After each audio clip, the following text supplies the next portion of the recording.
Bonjour Aurore. Bonjour Emilia. Écoute, je suis contente qu'on se retrouve à nouveau pour une nouvelle interview, mais cette fois-ci on l'a fait chez toi. Oui, exactement. Voilà. On avait fait une interview de toi il y a 1 an, mais c'était sur la numérologie traditionnelle. Mais aujourd'hui on va aborder en fait deux autres volets, qui sont la numérologie karmique et la psychogénéalogie. Mais avant de commencer en fait cette interview, je vais faire une présentation rapide, si tu veux bien, car tu t'étais déjà présenté la première fois lors de cette première vidéo.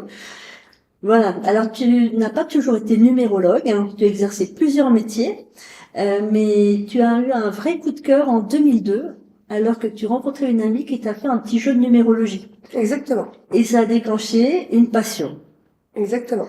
Voilà. Alors, qu'est-ce qui s'est passé après cette rencontre? Est-ce que tu peux nous dire? Alors déjà en 2002, en fait, j'étais déjà en reconversion professionnelle parce que moi j'étais cuisinière et du coup je voulais aider les autres. Donc en fait, je m'étais dit pourquoi pas faire éducateur. Donc j'étais en prépa d'éduc quand j'ai rencontré cette amie-là. Et c'est vrai que ça a été une année de bouleversement parce que là, c'est là que j'ai vu en fait que la numérologie pouvait nous apporter énormément, on va dire, d'outils. Et du coup, ensuite.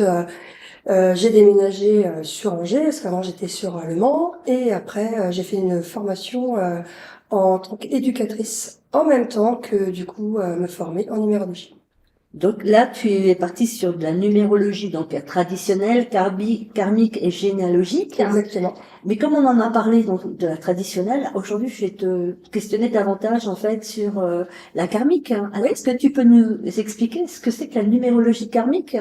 Alors déjà avant toute chose, en fait, la numérologie karmique se base en fait des mémoires qu'on a vécues dans des vies antérieures. Déjà.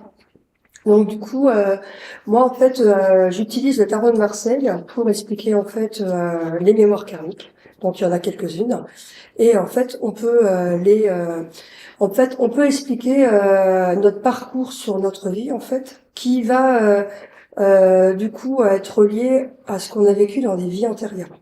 Donc par exemple, si par exemple quelqu'un connaît des infidélités ou soit des ruptures affectives, etc. Il y a peu forte chance en fait que dans son thème, en fait, il y a une mémoire karmique qui est reliée, on va dire, à cette histoire-là, que du coup il a vécu dans une vie antérieure, si tu veux. Voilà. Donc en fait, c'est vrai que moi j'utilise la numérologie karmique dans la date de naissance, parce que c'est là qu'en fait elle s'est mise. En fait. D'accord. Voilà. Ok, donc ça permet de voir les mémoires familiales en même temps. Alors ça, c'est encore autre chose. C'est autre chose, si tu veux. En fait, alors moi, du coup, juste pour repréciser, moi, je me suis formée en fait sur trois types de numérologie. Donc la numérologie traditionnelle, numérologie karmique et tout ce qui est relié à la numérologie liée à la psychogénéalogie. Donc là, en fait, c'est là qu'en fait les mémoires familiales parlent en termes de psychogénéalogie, où en fait là on va aller plus voir qu'en fait on est tous reliés à une histoire familiale. On a tous des parents, des grands-parents, des frères et sœurs, et en fait quelquefois on partage, on va dire, des héritages familiaux.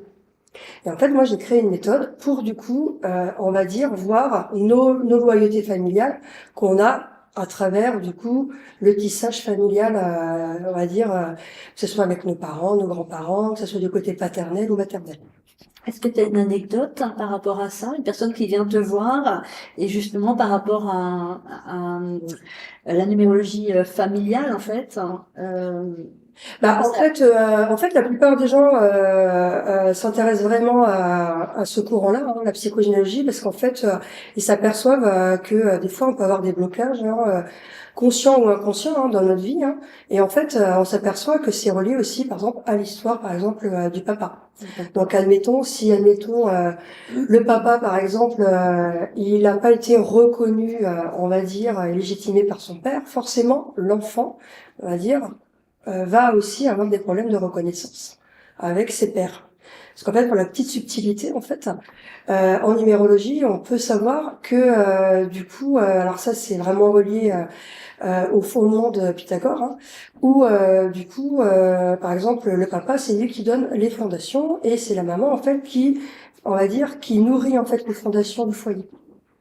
Et donc, en fait, derrière ça, le papa, lui, en fait, il donne les fondations. Donc, forcément, si, admettons, son propre père n'a pas donné les fondations au papa de l'enfant, forcément, l'enfant, il va aussi automatiquement avoir des problèmes de fondation et de reconnaissance dans tous les domaines de sa vie.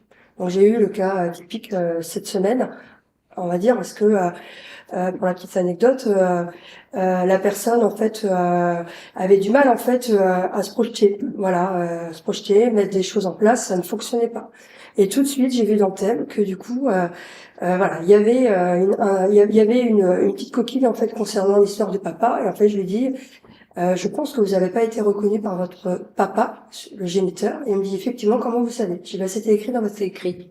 Voilà. Est-ce que, oui, je vais te poser la question quand même, une question essentielle. Qu'est-ce que tu dois savoir de la personne quand elle vient te consulter pour faire cette numérologie? Alors en fait, avant toute chose, en fait, de proposer un thème en numérologie, moi je prépare en fait le thème en amont.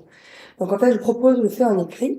Donc en fait, moi j'ai besoin de certaines données. Donc en fait, il faut absolument la date de naissance et l'état civil, donc tous les prénoms. Des fois, il peut y en avoir 4-5 ou un seul, avec le nom de naissance, celui qui a été reconnu le premier jour, on va dire, de la naissance. D'accord. Voilà. Et en fait, on s'aperçoit en fait que des gens ont plusieurs noms de naissance, parce que comme là, il y a par exemple la dame, elle a été reconnue par son père, qu'elle appelle papa, à 4 ans. Mais le premier nom de naissance est celui de sa maman. D'accord. Voilà. Et ça fait vraiment une différence, Et évidemment. ça fait une différence. Donc du coup, voilà, ça fait 2 interprétations. Alors, Aurore, tu parles de la date de naissance. Alors, qu'est-ce que tu vas en faire, toi, de la date de naissance? Alors en fait, c'est un flux d'informations énorme. Donc en fait, dans la date de naissance, déjà juste pour, alors tout le monde le sait, hein, on a un jour, un mois, une année de naissance. Et en fait, quand vous calculez la date de naissance, on arrive à un chemin de vie. Et en fait, ce chemin de vie nous permet en fait, du coup, d'appréhender la vie dans une route de vie. Donc en fait, c'est deux choses complètement, on va dire, ensemble. Donc en fait, le chemin, souvent, quand on va voir un numérologue, on nous dit, voilà, quel chemin de vie tu as. Mais en fait, je remets toujours dans le contexte, le chemin de vie, c'est en aucun cas quelque chose qu'on a vraiment compris dès le début de notre vie. C'est pour ça qu'on appelle ça un chemin. Donc en fait, le chemin en fait de vie nous explique, enfin moi c'est comme ça que je le vois, un projet de naissance. Parce qu'en fait à la base, on est venu en fait sur Terre s'incarner en fait avec une âme qui a vécu des vies antérieures, qui va aller dans une famille d'âmes, parce qu'en fait on a des choses à réparer ou soit à comprendre au lien de notre famille en fait, d'où les mémoires familiales. Et en fait dedans en fait on va aller chercher qu'est-ce que c'est que ce projet de naissance. Et en fait, ce projet de naissance, il a été co-créé par papa, maman et vous. Et la personne qui vit, en fait, le chemin de vie. Donc voilà, il y a déjà ça. Donc ça prend un peu de temps, en fait, déjà pour éclaircir tout ça, parce que dedans, en fait, on peut savoir les appétences de la personne, les atouts, les faiblesses, les compétences professionnelles, les compétences personnelles. On peut savoir aussi ses fragilités dans certains domaines. Et puis aussi, on va aller aussi vraiment travailler sur les mémoires familiales et karmiques, que je trouve indispensable. Donc voilà, déjà, ça fait déjà beaucoup de choses. Et puis aussi, avec la date de naissance, moi, je calcule, on va dire aussi la route de vie. Parce qu'en fait, si vous voulez, dans toute une vie, on a en fait ce qu'on appelle des cycles. Donc en fait, logiquement, on a tous 3 cycles de vie. Donc un cycle à l'enfance, un cycle à l'adulte et un cycle à la maturité.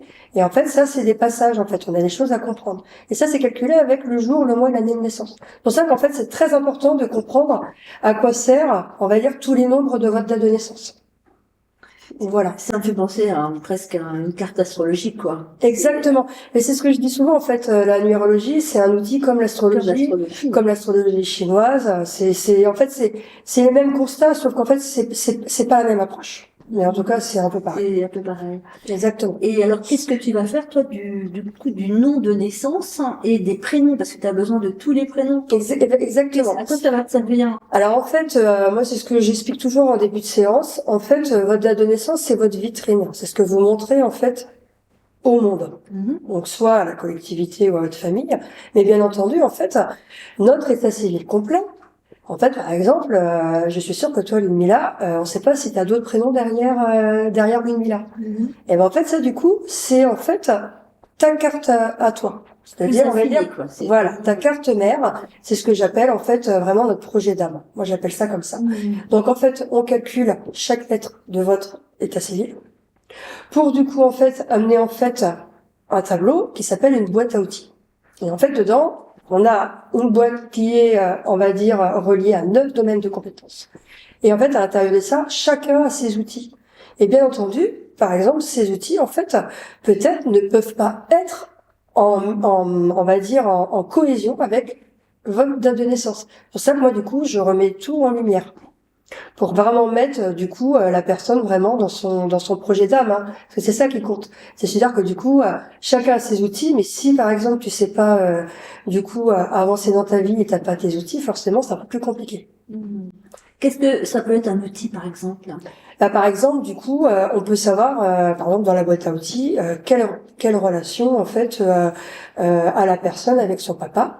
Donc, voilà, en fait, si vous voulez, dans la boîte à outils, on a ce qu'on appelle des pré-programmes. Tout est indiqué. On peut savoir vraiment quelle relation on a eu avec notre papa, et ça va dépendre, en fait, de notre capacité d'action, notre élan de vie. On peut savoir, voilà, la relation de notre couple. Parce que ça, c'est en fait votre âme, elle a déjà en fait des pré-programmes en fait qui ont été co-construits avec vos mémoires familiales et les mémoires karmiques. Donc tout est déjà pré-programmé. Mais quand on le sait, bah, c'est un pur bonheur en fait. Parce que c'est à vous, pourquoi ça me fait penser, du coup, on a l'impression qu'il n'y a pas de hasard, mais tout est programmé à l'avance. Alors moi je dis des pré-programmes parce on a toujours un libre arbitre, toujours. C'est pour ça qu'en fait je dis voilà, du coup c'est vrai que voilà, quand du coup la personne elle a à vivre certaines choses, elle doit le vivre quand même. Voilà. C'est peut-être ça qui va justement la développer en fait, Exactement. sur son chemin de vie. Alors. Exactement. D'accord. Quel intérêt donc d'après toi de faire une étude de numérologie? Alors, apporter quoi à la personne dans sa vie? Alors en fait, ça dépend avec quoi elle vient en fait. Déjà moi, d'emblée, je ne veux pas savoir pourquoi elle vient. Voilà, je suis dans un terrain neutre. Voilà. Du coup, je trouve ça vraiment important que du coup la personne se dise que du coup bah moi je connais rien de sa vie et que bah grâce à la numérologie, elle va se rendre compte qu'il y a des choses qui va lui parler. Alors là, en fait, moi c'est ce que je dis souvent, hein, ça devrait être remboursé par la sécurité sociale, parce qu'en fait, les enfants, enfin moi c'est eux que du coup j'ai envie d'accompagner, hein, enfin parce qu'en fait c'est les adultes du lendemain. Et en fait, ça aide beaucoup les parents, non, de faire un thème numérologique de l'enfant pour par rapport à l'éducation. Exactement. Donc oui, alors moi du coup juste j'ai été éducatrice pendant 18 ans, hein, et là, ma dernière période c'était 9 ans auprès d'enfants déscolarisés et placés. Donc effectivement quand on sait à peu près en fait à quoi on s'attend en fait, nos fragilités, nos atouts, forcément le parent il accompagne au mieux en fait du coup l'enfant. Voilà. Et en fait, moi, c'est ce que je préconise. Alors, du coup, moi, d'une façon éthique, je demande à la maman ou le papa, hein, qui demande que du coup, en fait, il peut le faire à la place de l'enfant jusqu'à 15 ans. Après, je pense nécessaire que ce soit l'enfant qui écoute vraiment la numérologie. Et ça te prend du temps, toi. Donc, tu demandes ça avant la naissance, donc tous les éléments de la personne. Ça te prend combien de temps pour faire une étude? Alors, en fait, si vous voulez, déjà, quand on prend rendez-vous, déjà, en fait, voilà, on me donne voilà, toutes ces données. Et du coup, moi, je travaille sur, on va dire, une petite heure pour, du coup, rassembler toutes vos infos, voilà, faire les calculs et puis aussi préparer les clients. D'accord.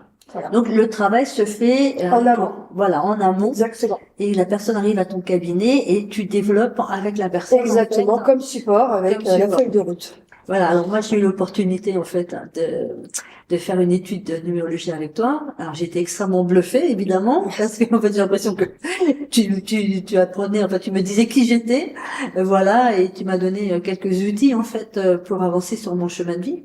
Donc c'était vraiment extraordinaire. Enfin, une belle découverte pour moi. Voilà. Donc tu dis aussi que faire son thème numérologique est un facilitateur de vie, mais en aucun cas une voyance. Néanmoins, il y a chez toi un petit plus qui est très intéressant, car tu es médium et les guides interviennent durant la séance pour compléter en fait cette étude. Effectivement. Alors, je sais qu'ils sont apparus, moi, pendant que je faisais la numérologie avec toi, et j'ai eu un petit coup de pouce, enfin, c'est... Ouais. Bah en fait, juste pour expliquer, voilà, j'ai eu un grand drame dans ma vie à 16 ans. Et du coup, le lendemain, c'est venu comme ça. La médiumnité est arrivée dans ma vie. Donc à 16 ans, c'était un peu trop tôt. Voilà, donc du coup, en fait, j'ai pu assimiler, mais ça devenait un peu trop compliqué. Donc, en fait, pendant 9 ans, j'ai accueilli ce don. Parce qu'en fait, du coup, j'entendais en fait les esprits. Voilà, j'étais médium, voilà. Et du coup, vers 25 ans, en fait, j'ai refusé parce qu'en fait, il faut savoir qu'on peut, on va dire, refuser ce don-là. Mais effectivement, je savais qu'il allait me rattraper un jour. Donc, je savais qu'il allait revenir vers 40 ans. D'accord. Et effectivement, il est revenu. Et là, Il vient des 40 ans. Et puis au fil du temps, en fait, je m'étais dit, vers 40 ans, en fait, j'étais déjà passionnée de numérologie. Je m'étais dit, voilà, que ça allait être la porte ouverte pour du coup donner un petit coup de pouce dans mes séances. Et du coup, voilà, aujourd'hui, voilà, je m'affirme en tant que médium et puis aussi numérologue. C'est complètement complémentaire en tout cas. Bah oui, parce qu'en fait, enfin moi, ce qui m'importe, c'est pour ça qu'en fait, je vais repréciser, la médiumnité. En fait, moi, je lis pas l'avenir. Enfin, ça ne m'intéresse pas en fait. Moi, je vais vraiment aller, en tout cas, mes guides m'accompagnent pour du coup, en fait, aller voir, plonger dans vos mémoires karmiques, vos mémoires familiales, les secrets de famille. Les dates qui sont traumatiques dans la vie de la personne. Voilà, je vais vraiment creuser. Même des fois, des clients m'appellent l'archéologue, en fait. Oui, parce que tu cherches. Mais alors, tu m'avais dit que tu avais développé au fil du temps ta propre méthode en numérologie. Oui, exactement. Alors, en fait, si tu veux, moi, en fait, je voulais que la numérologie soit un outil très très simple parce qu'en fait, il y a beaucoup de portes d'entrée en fait pour du coup appréhender la numérologie et on peut noyer la personne rien qu'en parlant de nombres. Donc en fait, moi, je me suis beaucoup intéressée à du coup savoir à quoi sert une date de naissance. Voilà, je me suis vraiment, et c'est pour ça que je l'éclaire de long en large. Voilà. Et du coup, l'état civil complet, moi, je travaille que sur ces deux éléments-là. Voilà. Et puis aussi, j'insiste aussi là-dessus, parce que ma marque de fabrique, c'est qu'en fait, moi, je propose des rituels, en fait, de libération, de transformation. Voilà. Donc, en fait, la personne, quand elle vient me voir, elle a forcément des petits travaux pratiques à faire. Parce qu'en fait, en aucun cas. Voilà. En aucun cas, en fait, on est dans l'attentisme, en fait, dans une séance en numérologie, on est un co-créateur aussi. Enfin, moi, je suis juste là, du coup, pour, on va dire, mettre en lumière, en fait, votre vérité avec vous-même, en fait.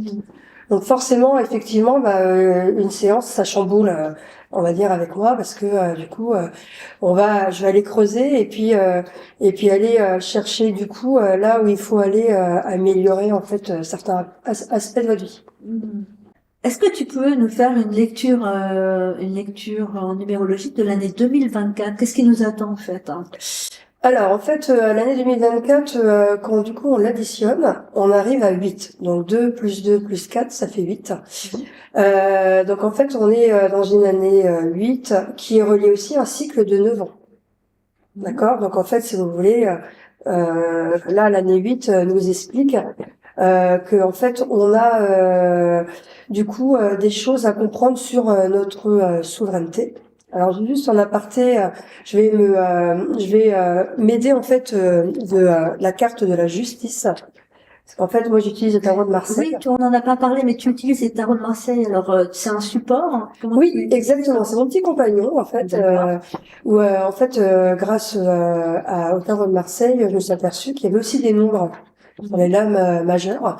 Et en fait, je l'utilise pour illustrer en fait les nombres, les mémoires karmiques et les mémoires familiales. Et en 2024, on tombe sur quelle Eh ben, on tombe sur la carte de la justice. D'accord. Voilà, c'est la carte 8.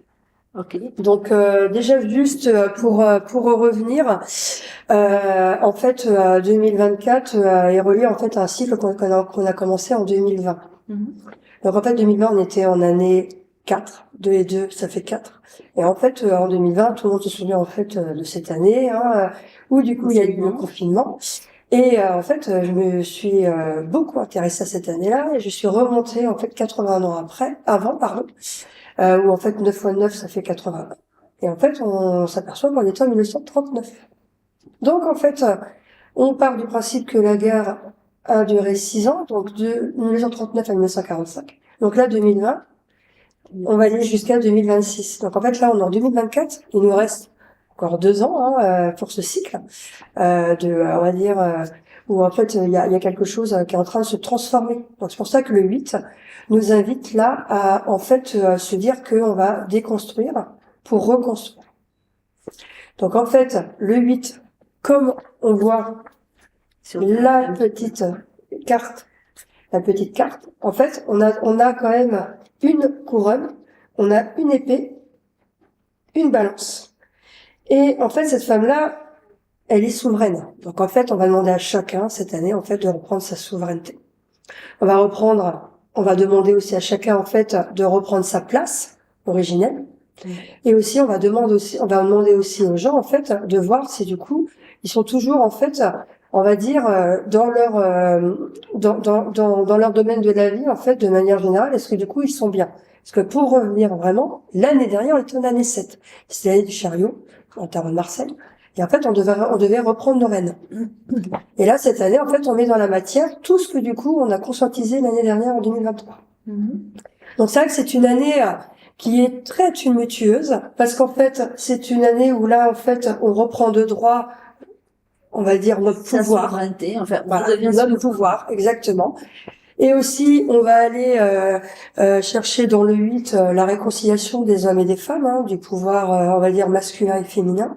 On va aussi aller chercher dans le 8 l'ambition, la réussite professionnelle, du coup aussi tout ce qui est relié à nos projets aussi. Donc forcément, toutes les personnes qui sont pas alignées avec leur élan de vie, en fait, bien entendu, là comme la carte du tarot de Marseille, elle a une épée, la vie, elle va trancher pour nous.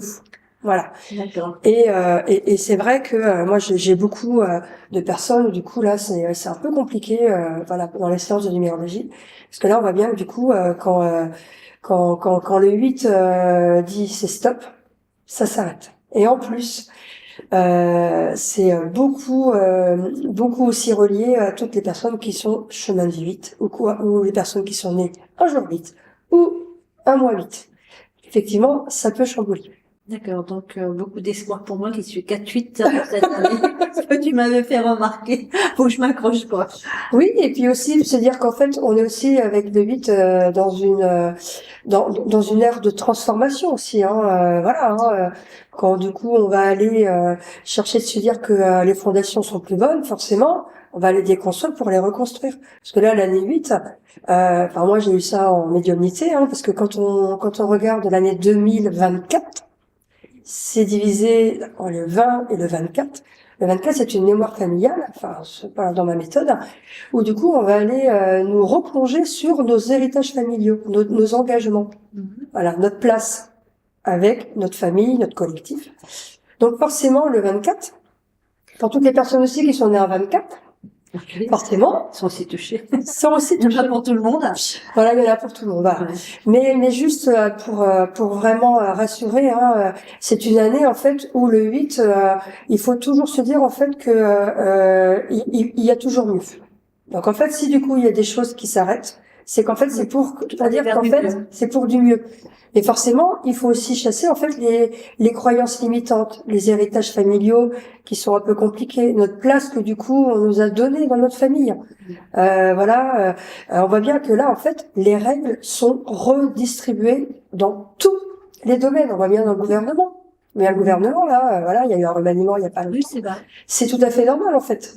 Et puis juste pour bien on va dire comprendre l'outil de la numérologie, en fait l'année 2024 selon ma lecture, parce qu'en fait il y a plusieurs lectures, on commence l'année 2024 en octobre 2023. Donc là on a déjà fait 4-5 mois déjà, c'est déjà pas mal. Et en fait ça se termine fin septembre 2024 pour du coup entamer le dernier cycle, on va dire, avec l'année 9 en 2025. Donc en fait, on voit bien que là, il faut vraiment se dire qu'on est vraiment dans un remaniement. En fait, hein. Voilà, on est en train de changer. Donc ne vous étonnez pas, voilà, si là au jour d'aujourd'hui, on va reconditionner en fait nos fondations. C'est l'année pour, mais pour un mieux. Et puis juste le 8, on est toujours pour aller, on va dire, dans une ambition personnelle. Et en fait, ça fait écho aussi à vraiment notre réalisation profonde. Forcément, où du coup le 8 va nous amener en fait à faire toujours plus. Est-ce qu'on peut dire que c'est une année d'examen pour chacun? Exactement. C'est ça? En fait, ça nous met dans nos retranchements aussi parce que on s'aperçoit en fait que beaucoup de gens ont à se réinitialiser. Et puis moi, je vais revenir sur l'année de 39-45. Hein, cette période, 39-45, où du coup là, elle équivaut à l'année 1943, en 2024, qui était une année 17-8. Et on voit bien qu'en fait, on était à la fin de la guerre. Donc forcément, imaginez-vous en 1943, il y avait de la peur au ventre, de la famine, il fallait faire sans l'homme parce qu'il était au front. Donc forcément là, au jour d'aujourd'hui, il y a des choses à revoir dans notre, on va dire, tradition familiale aussi. Quelle place à l'homme à côté de la femme aussi. Il y a vraiment beaucoup de transformation, ça c'est sûr. Et puis même aussi, on voit bien que la relation à l'argent aussi va changer, la relation à notre consommation aussi va évoluer. Donc c'est dans tous les secteurs, en fait, dans tous les secteurs de la société. Alors moi, pour vraiment rire, je dis les 7 milliards et les petits chatons vont être, on va dire, secoués cette année. On va tous secouer. On va tous être secoués, mais pour un meilleur. C'est pour ça qu'en fait, il faut pas appeler en fait de la colère parce que du coup, le système va mal. Non, effectivement, il faut qu'il change. Il faut qu'on change de toute manière. Absolument. Et en plus, moi qui adore aussi l'astrologie, voilà, on est aussi dans une conjoncture où Pluton rentre dans l'ère du Verseau et voilà, c'est la maîtresse de Scorpion. Et le 8, c'est du coup en fait l'énergie du Lion ou du Scorpion. Donc moi, je préfère appeler le Lion que le Scorpion. Et puis, en astrologie chinoise, on est aussi dans le dragon du bois, qui du coup a les mêmes constats que l'année 8 en numérologie. D'accord, on est tous d'accord, tout le monde est d'accord. Tout le monde est d'accord, donc forcément... il va nécessairement se passer quelque chose. Mais juste pour revenir, c'est important aussi de se dire que le 8, en fait, c'est une histoire d'équilibre. C'est pour ça qu'en fait, il y a une balance. C'est la justice, en fait. C'est la justice. Donc en fait, il faut savoir que tout est juste. Quand il arrive des choses qui s'arrêtent, tout est juste. Et qu'il faut être vraiment dans l'abondance. Ça, c'est le 8. D'accord. Voilà. Il faut s'ouvrir à l'abondance, en fait. Exactement. Et aussi le côté positif. C'est pour ça qu'en fait, notre pensée créative, elle est extrêmement importante. Oui. Extrêmement. C'est primordial. Les idées négatives, faut les chasser. Très vite, faut pas les chasser sans racine. Voilà. En fait, le 8, moi, c'est ce que je dis. Le 8, en fait, on est vraiment dans un chemin où là, du coup, en fait, on va aller prendre sa couronne, sa balance et son épée et on y va. D'accord. Il y a toujours mieux. Soyons souverains de notre vie. En 2024. Exactement. Merci beaucoup, Aurore, d'avoir répondu à toutes nos questions. Alors, si on veut prendre un rendez-vous avec toi, comment on fait? Alors, en fait, c'est très simple. Du coup, j'ai mon site internet, aurore-numérologie.com. On le mettra en dessous de la vidéo comme ça. Voilà. Je suis aussi, on va dire, connectée avec Facebook. D'accord. Voilà. Donc Van Numérologie Karmique. Et puis voilà. Je propose souvent moi des conférences parce que j'adore animer des conférences pour éclairer les gens. Oui. Voilà. Et en fait, on prend rendez-vous avec moi. Donc bien entendu, moi je suis sur Grandchamp à côté de Vannes, mais aussi on peut prendre en visio parce qu'en fait je fais aussi des séances à distance, voilà, les pays limitrophes et toutes les personnes qui veulent être éclairées dans leur chemin. Très bel outil informatique. Exactement. Merci infiniment Aurore pour cette interview. Je te dis au revoir et puis peut-être à bientôt pour une prochaine interview. Merci beaucoup Lumila en fait de m'avoir proposé et merci l'association Inoti. Avec grand plaisir. Merci. Au revoir. Au revoir.